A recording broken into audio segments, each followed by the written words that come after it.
Alright, we are now going to be finishing the dress. So I'm working an I-cord bind off on the second armhole. I've done the first one already. I did a half double crochet border just on the neck. The bottom doesn't require a border, or at least there's none written in. I've done about half of the weaving in of ends. See that one, the side's done, the side is not. So we're going to finish the I-cord bind off, and if I've got some reasonable amount of time, I'll just start weaving in ends. Probably not going to have weaving in ends be its own video, but we might have some of it in this one.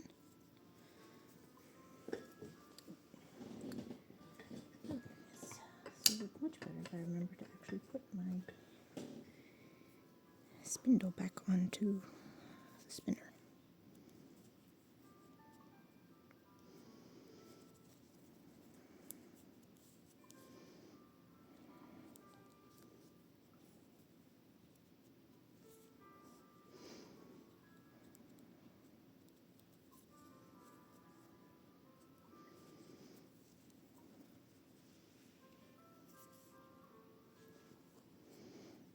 So an I-cord bind off is basically working 2 stitches outside of the row and then incorporating the 3rd stitch with the next stitch that's actually attached. And you transfer all those stitches back. Make sure you tighten that off and keep going around. This is actually less involved than I thought it was going to be, but this is the first project I've had where I've done an I-cord bind off. I've done I-cords before, but where I've made the cord as like a either a tie or a drawstring, and that requires double pointed needles, and it's a lot more moving around. So this was actually, once I started doing it, far less intimidating than I thought it was going to be. And you can do this, the 3rd stitch can either be with a slip knit or with a knit 2 together, either through the front or back loop. I'm doing it through the back loop. Oops.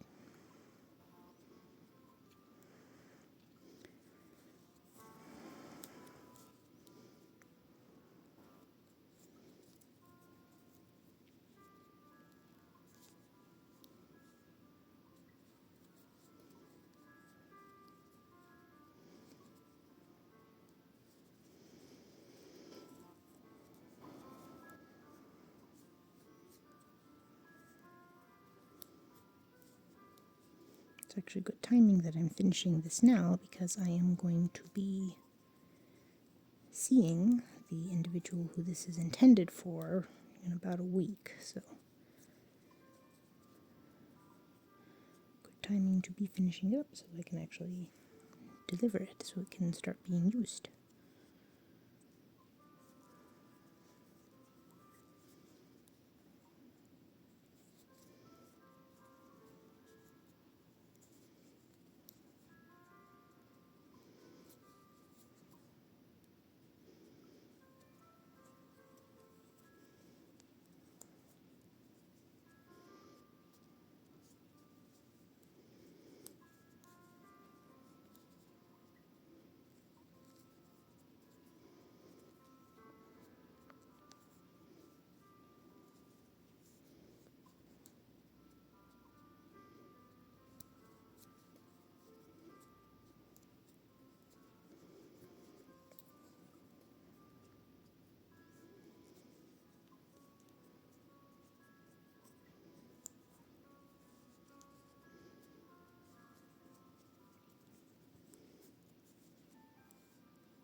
Still some room to work with.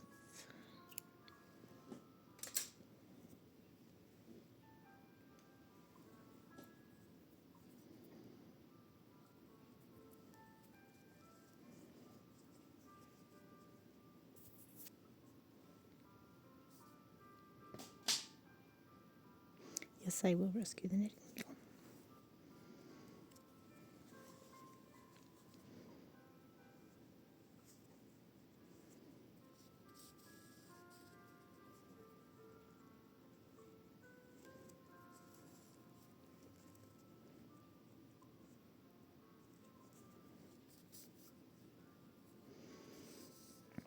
And for the record, I do not actually know that this is the best way to do an I-cord join together, but I haven't looked up a better way to do it just yet, so this is what we've got.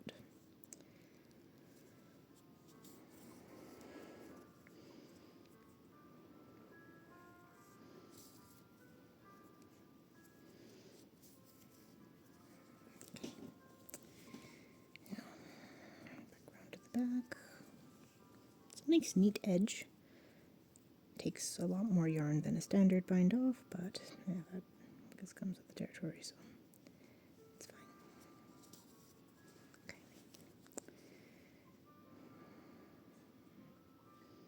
Make sure I've got the correct one. Yes, I do. Okay. So I'm going to just weave into these little bumps. This is how I'll be doing all the weaving in, by the way.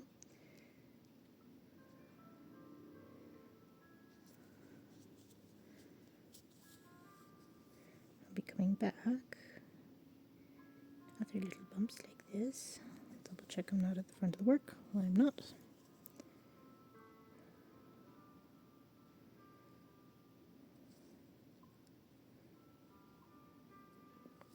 And this is what I've kind of come to understand as being kind of the trick with doing weaving in, is you need to switch back directions so that when you have a pull on the fabric, it doesn't come out. If it was only in one direction, if you had the pull happen in one way, then it could come out. There. And since that is done in, I can snip this one. Now, scissors are going to live close by here because we are going to start weaving in. Because I've still got some time before this video is the length I want it to be. So you get to watch the crazy yarn lady weaving in ends. Weaving in ends is somewhat infamous. It seems most people dislike it. I wouldn't say I have an active dislike of it. I'm kind of ambivalent about it. It can look a little overwhelming, particularly in a project like this one where you have so many color changes and you're not just carrying with okay, I better rescue that thing. There we go. Good job, circular needle. Go over there for now. I'll figure out a better spot for you later. That's actually my second 4.5 millimeter circular needle. It gets called for a lot if you're working with worsted weight yarn. It's kind of the default standard size for it. Anyway, I was talking about weaving in ends. So I think I would call myself fairly ambivalent about it. I don't care one way or another when I'm actually doing it. Like, looking at a project with a lot of ends to weave in can be a little bit nerve-wracking. I will acknowledge that. But it is what it is. But also doing your yarn ends nicely can also be kind of one of those finishing touches of a project that'll actually give it a bit more longevity. So there's that too. Because the better you do it, the less likely it is to come undone. And I feel like that would be an absolute nightmare to have a finished object coming undone, especially when you did it for somebody else. Like if it's like many of the earliest toys and such that I made were for my own children, and well, that was a good way to learn about the difference between barely adequate and a longer lasting yarn and weave-in. It's actually one of the reasons why I'm not a huge fan of chenille yarn for doing stuff, is just that getting that tail to stay in the work is a nightmare. Come on, you. One more. There you go. It's be easier with one of my metal needles. I may switch to it yet.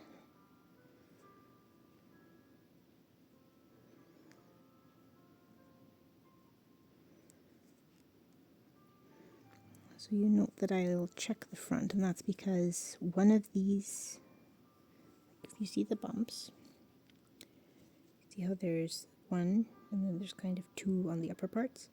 Those two on the upper ones, if I stretch it, you can see they're actually between the stitches. So if I went in there, this thread would actually be visible from the front. It's fallen out of the eye of the needle, but that's okay. There's a way around that.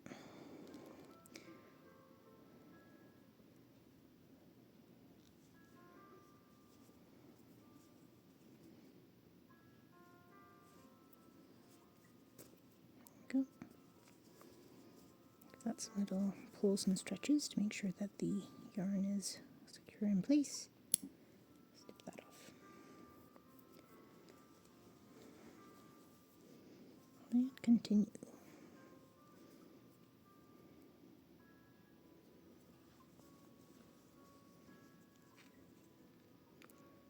I may not necessarily do all of this in this video. I did want to get the finishing of this one filmed, mostly because it was a more unusual bind off than what I usually do, and I thought it would be of a bit more interest.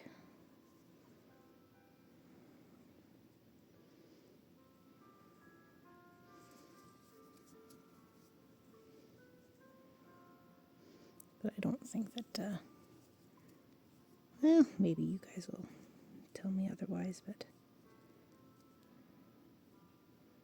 it's like I think like the sewing together construction of something is probably more interesting than this. Mm-hmm.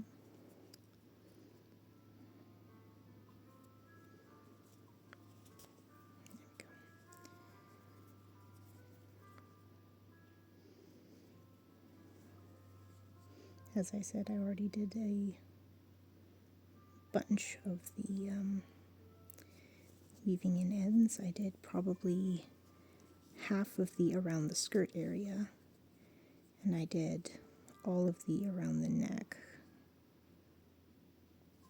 Am I going in between? No, I'm not. Good.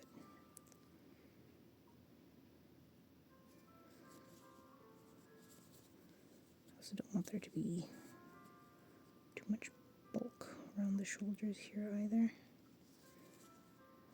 Yeah, that's okay.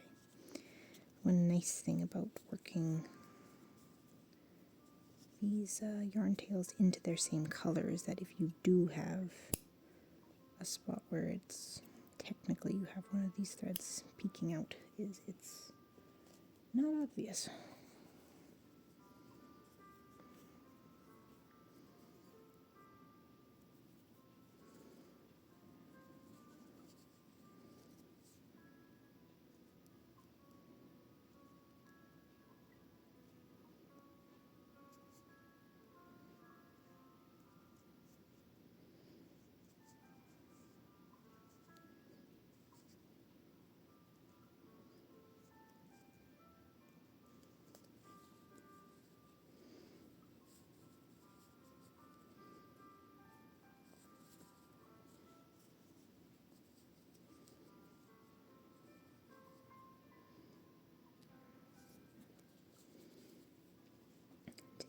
or buy one more before I go up.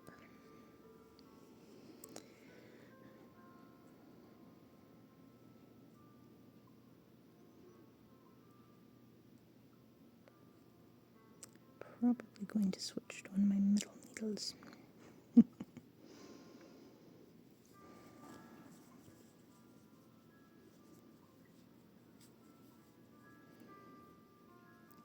This particular project took a lot of yarn, but it should be decently durable. And being 100% cotton, should also be decently washable, as long as it's not, yeah, I know the rough washing settings the person that will be washing this ends up using. Don't want to be giving out any personal details about anybody. There we go. Of course, before I learned this method for weaving in ends was much more of a misery. Mostly because I didn't actually, or I wasn't quite sure how to, one, get them to stay, and then two, where the weaving in actually needed to take place.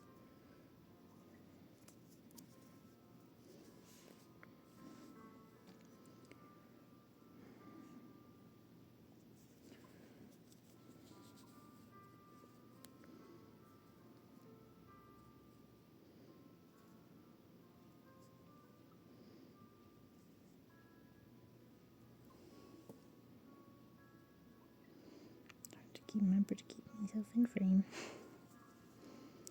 Usually I'm not working something up quite this close to my face, so I don't have to think about it.